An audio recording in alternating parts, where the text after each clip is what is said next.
Mon chéri? Ok.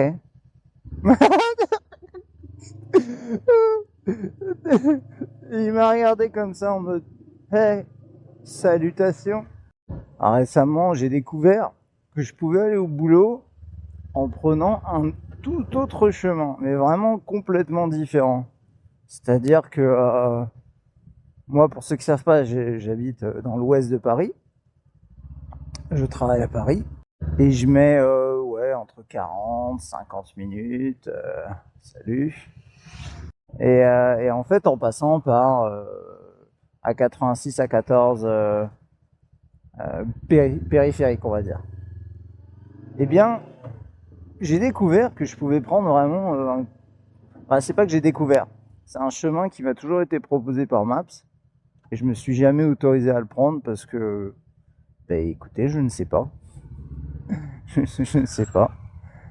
Et je me suis mis à l'essayer et je me suis rendu compte que d'un, c'était un chemin qui était plus agréable. Et de deux, qui était théoriquement aussi un peu plus court, un peu plus rapide, plutôt que court. Parce il y a plus de distance, mais il peut être un peu plus rapide, bref. Et en fait, je me retrouve vraiment à passer complètement ailleurs, hein. Je prends, pour ceux que ça parle, je passe par le Chesnay et je prends la 13. La 13, c'est l'autoroute pour aller en Normandie. Bah, je me retrouve là-dessus, mais en direction de Paris, et après je rejoins le périph' comme ça. La seule exception, c'est hier soir quand je suis rentré, il pleuvait. Et comme c'est un chemin qui est majoritairement en extérieur, dans le sens où il n'y a pas de tunnel, bon bah, je l'ai pas pris hier soir. Alors après, c'est pas parce que c'est un chemin qui est plus sympa que c'est pas un chemin qui est moins encombré. Alors il est légèrement moins théoriquement que le chemin habituel qui passe beaucoup par... enfin, je passe sous le tunnel de la Défense et tout, et ça, c'est blindé de toute façon. Mais vous voyez, il y a quand même un peu de monde là. Mais ça circule. Alors que mon chemin habituel, en fait, je suis vraiment intégralement en interfile, en fait. Tout le temps en interfile. Là, bon, je dis ça pile à un moment où c'est chargé, mais c'est parce qu'il y a un feu. Là, on arrive un peu avant le Chesnay, à la Selle Saint-Cloud, et encore un petit peu avant Versailles, pour ceux qui connaissent pas du tout le coin. Et on coupe. Alors, je sais jamais si c'est une bonne idée ou pas. Pour info, tout droit, là où tout le monde va, et moi je ne vais pas, ce qui a l'air complètement débile maintenant que je le dis, c'est une longue route avec plein de feux. Mais, si t'as un peu de chance, tu te tapes pas tous les feux. À gauche, là, c'est un petit chemin de derrière les fagots, dans les maisons, très sympa, et qui permet d'accéder directement, bah, directement, le mot est un peu fort, mais qui permet d'accéder rapidement. Alors lui, il va à droite ici, je crois que stratégiquement, c'est une bonne idée. J'en vois le faire parfois. Bref, mais ça permet d'accéder à pas bien loin de de l'entrée de la 13. Et ça, c'est rigolo, mais c'est quand on découvre un nouveau chemin, après on essaie toujours de l'optimiser. Le but, ça reste que le trajet soit le moins long possible, hein, on est bien d'accord. Et apparemment, les clignotants, c'est en option. Et là, c'est un petit peu bizarre, mais je suis obligé de revenir en arrière. Et puis, je croise du coup d'autres gens. Et ici, c'est là que je me rends parfois compte que je recroise des gens qui ont pris un autre chemin que moi. Bref. Mais, vous voyez, il y a toute une boucle là, voilà. Et on arrive ici, ce qui est plutôt bien. Alors, c'est un drôle de carrefour qui est franchement assez moche, hein, caché entre la ville et, euh, et la forêt. Et là, on traverse tout dans la forêt, on se retrouve sur la 13. Et à droite, là, on a le Chesnay, à gauche, apparemment, Vaucresson, vers Saint-Cloud. Voilà, en gros. Mec derrière, je crois qu'il a vu que je filmais, de se dire, mais qu'est-ce qu'il filme ce bouffon? Oh putain, en plus, il y avait un accident de ouf de l'autre côté. Je pense pas que vous puissiez le voir. Oh, ok. Ah, il veut aller à gauche. Ok. On va le laisser faire.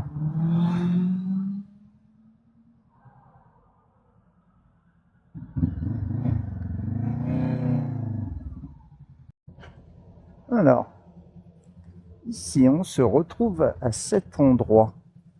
C'est la jonction entre je vais tout droit vers sur l'A13. Alors il y a écrit Saint-Cloud Paris via la D182. Ça s'appelle peut-être D182. Je suis un peu. Non, c'est l'A13. Bref. Ah, à droite, on peut aller vers Rouen. Et à gauche, on va vers Paris. Et si c'est A13, on voit le panneau au fond là. C'est juste que pendant environ 50 mètres, on est sur la D182. Ouais. Et vous voyez, c'est quand même un petit peu le bazar. Hein, je veux dire, il y a un peu de monde. Mais ça n'a rien à voir avec mon trajet habituel, je peux vous le dire. L'autre, c'est un vrai calvaire par rapport à ça.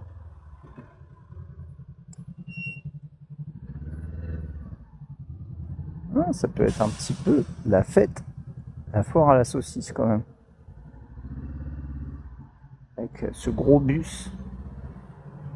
Allez-y, madame. Non? Non? Ah bah non. Bah oui, c'est vrai que je suis à droite. Bah, c'est gentil. Hein. Oh bah elle est sympa, cette dame. Et là, on tourne sur la 13.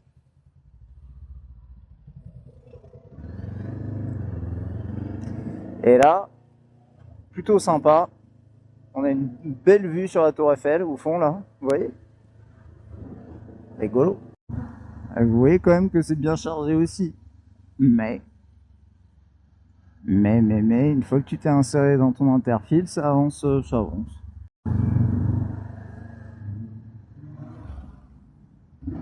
Ah ouais, elle voulait se rabattre sur moi. Elle m'aimait bien peut-être, pendant que j'étais en train de regarder derrière moi. Allez mon chéri, tu veux y aller ou pas? Non? Tu veux pas y aller? Ok. Ah. A13 vers boulevard périphérique, 14 minutes accident. Ce qui peut peut-être expliquer pourquoi c'est un tout petit peu chargé, mais ça l'est quand même généralement fait. Enfin, ça, j'en ai déjà parlé à plusieurs reprises dans d'autres vidéos de ce type, mais je plains les gens qui en fait sont obligés bon, parfois c'est un choix, mais la plupart du temps c'est pas vraiment le choix de prendre en fait leur voiture le matin pour aller au taf, parce que alors il y a ma femme, elle prend sa voiture, elle en a pour 10 minutes, il n'y a pas de sujet. Là par exemple, si tu dis je pars de plus loin là derrière, je sais pas trop d'où, imaginons Chambourcy, Orgeval, tout ça, et tu prends la voiture le matin pour aller bosser à Paris tous les jours. Alors ici ça avance un petit peu, on dirait par un comme ça, mais sur mon autre chemin où on passe par vraiment plus Neuilly, Paris, tout ça, c'est un enfer. Et le périph, pour ceux qui ont jamais vu le matin, bah, vous allez le voir dans quelques instants, hein, mais c'est surchargé. Et je me dis, il y a des gens, ils font peut-être 2 heures matin, 2 heures soir, ou à minima 1h30 matin, 1h30 soir pour aller à leur boulot. Avec le coût de l'essence en ce moment, etc. Franchement, c'est vraiment pas, c'est pas cool, quoi. Après, je sais aussi qu'il y en a, c'est un choix. Hein. Ma mère, typiquement, j'ai jamais compris ça, mais elle préférait faire 1 heure dans les embouteillages le matin pour aller au boulot parce qu'elle était bien, elle écoutait sa radio. Mais en vrai, elle prenait les transports en commun, elle y était en la moitié de temps, quoi. Pourquoi faire? Et bah pourquoi faire? Ben moi je comprends, parce qu'en fait, quand j'y réfléchis, je me dis, mais pourquoi tu prends la moto? Parce qu'en réalité, oui, ça te fait gagner du temps, mais il n'y a pas que ça. C'est aussi que t'aimes bien être, bah voilà, je suis sur ma moto, je suis tout seul, je suis pas enquiquiné, je dépends pas des transports en commun, je suis pas enquiquiné par des gens autour de moi. Pour être honnête, voilà, moi je suis pas hyper fan des attroupements dans le transport matin et soir pour aller au boulot et pour rentrer. Donc, bah voilà, c'est aussi pour ça que j'ai choisi ce moyen de transport. On va dire que ma mère, c'est aussi pour cette raison. Alors là, en sortant de ce tunnel, on se retrouve, vous me corrigerez peut-être si j'ai des bêtises, mais on se retrouve au niveau de Saint-Cloud, avec encore la tour Eiffel en face, que vous avez peut-être pas vu. que vous êtes plus bas que mes yeux. Salut toi. Ah ouais. Pourquoi tu me doubles en me collant à environ 50 cm à droite, il y a la tour Eiffel. Et là en face, on va avoir la Défense. Allez, vas-y mon lapin. Alors, en fait, un autre avantage de ce chemin, mine de rien, c'est que bah, ça avance en fait.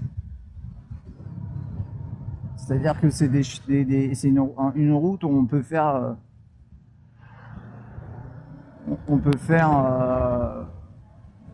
bah, la 13 le soir quand ça roule bien, t'es autorisé légalement à rouler à 110. Là ici on a le droit de rouler à 70. Vous faites quoi? Vous faites n'importe quoi. Bah ça change quand même du périph' à 50 hein.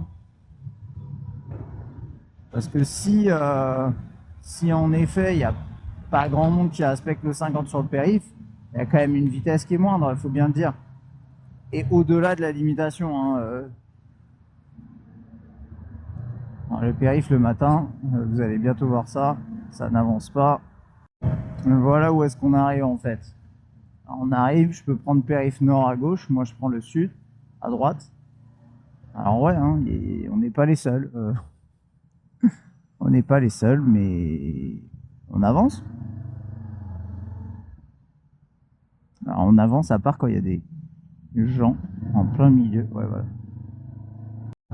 Et là, on s'insère gentiment dans quelques dizaines de mètres sur le périphérique parisien en direction périph' sud. Bon, avec des insertions ici, somme toute, parfois un petit peu aventureuses, mais on va essayer de faire ça propre.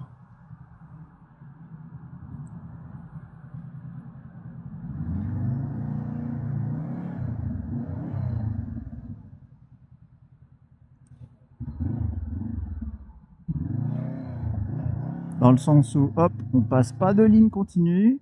Bon, là, oui. Un peu slalomé autour des caisses, mais enfin, c'est un petit peu le game. Hein.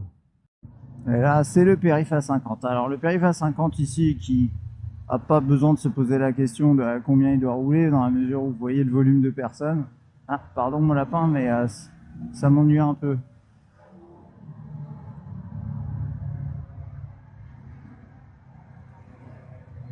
Ah là, attention, je vais pas te pousser, oui. En fait, le périph' à 50, je peux vous en parler un petit peu, mais c'est assez intéressant parce que au début, quand ils l'ont sorti, bon, ça a fait quand même, ça a pas fait sensation, on va dire, enfin auprès des usagers de la route. Mais c'était quand même respecté dans la mesure où, bon, ça venait de sortir, il y avait des panneaux partout. C'était un peu flippant, tu savais pas trop. Enfin voilà. En réalité, le 50, ce qui est effectivement particulier, c'est que si tu te mets à rouler comme tu roulais avant, imaginons, bah forcément tu as un excès de vitesse. Et puis il y en a qui roulaient vraiment assez fort, notamment des deux roues, faut bien le dire. Et là, dans ce cas-là, bah, ils se positionnaient, ils se mettaient dans une situation où en fait ils créent un écart encore plus énorme. Alors, on n'est pas loin d'un écart parfois de 50 km/h, quoi, soyons clairs. Hein, il y a des gens qui roulent à 100 sur le périph'. Alors aujourd'hui, beaucoup moins du coup. Mais à une époque, quand c'était 70 et même avant, sauf erreur de ma part, c'était 90. Tu vois, il y a des habitudes qu'il a fallu perdre pour certains vieux motards. Après, pour les voitures, comme vous pouvez le constater, eh ben, ils se posent pas vraiment la question de est-ce qu'ils roulent à 50 ou pas là, en tout cas en heure de pointe, parce que de toute façon ça change strictement rien. Vous voyez, on n'avance pas. C'est plus le soir, ce genre de choses. Moi je sais que à 2h du mat, tu prends le périph', il n'y a pas un chat, rouler à 50 c'est un petit peu compliqué. Mais après, ce que j'ai quand même constaté, c'est qu'au fil des mois, des semaines, ça s'est mis à un peu moins respecter. Je parle notamment des deux roues, parce que moi j'ai observé ça. En fait, à l'époque, quand ils ont sorti ça dans la ligne d'interfile, on va dire, ça roulait pas très vite, mais il y avait quand même des gens qui roulaient soit à 50 et moins, soit certains même qui roulaient parfois plus fort. Et du coup, ça crée une espèce de manque d'homogénéité. C'était hétérogène. C'est dur les mots, vous savez. C'était trop hétérogène et du coup, en fait, quand tu te mettais dans ta voie, soit t'allais trop vite par rapport aux autres, soit t'allais trop lentement et c'était un peu compliqué. Alors maintenant, ça a complètement disparu. Enfin, regardez, là on avance. Alors je vais pas vous dire à combien je suis, mais ça avance bien quoi. Après, si le fait d'avoir mis ça en place, ça aide pour la pollution et ça aide aussi pour les riverains au niveau du bruit, tant mieux. Mais c'est vrai que c'est un axe où quand ça circule correctement, à savoir assez rarement finalement, enfin assez rarement aux heures où il y a tout le monde quoi finalement, mais c'est normal. Eh bien, c'est un peu, c'est un axe qui a en 2 voire 3 voies, c'est pas adapté à rouler à 50. Mais bon. Et c'est aussi pour ça que c'est intéressant pour moi de tester d'autres chemins. Typiquement, pouvoir faire du 110 le soir sur la 13 pour cramer rapidement des kilomètres pour rentrer chez moi, c'est assez agréable quoi finalement. Ça m'intéresse d'avoir aussi vos retours pour ceux et celles qui roulent soit en voiture, en 2 roues, ou éventuellement qui vivent à côté du périph', parce que moi ça m'intéresse bien entendu d'avoir les avis des gens qui subissent le périph', et peut-être que vous avez constaté du mieux, peut-être qu'en fait ça change strictement rien, je suis curieux de savoir ça. Il veut quoi lui? Je t'ai vu.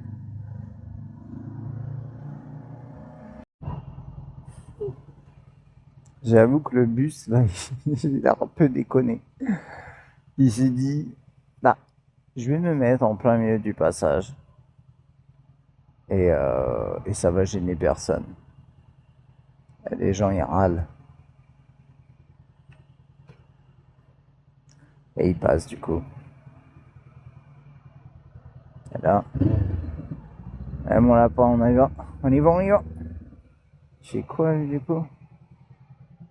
C'est toujours le bordel, ici.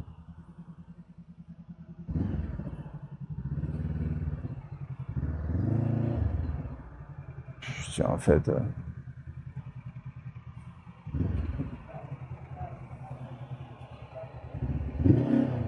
c'est bien inséré, quand même. Le petit belge. Il y a un panneau à l'arrière du bus qui dit « Reste à droite, derrière moi ». Ah, je peux pas me mettre plus à droite que ça. Ouais, c'est pour les angles morts. Ah, en gros, il est en train de te dire essaye pas de me doubler, s'il te plaît, en te mettant en danger. Mets-toi dans un endroit où je te vois. Et puis voilà, quoi.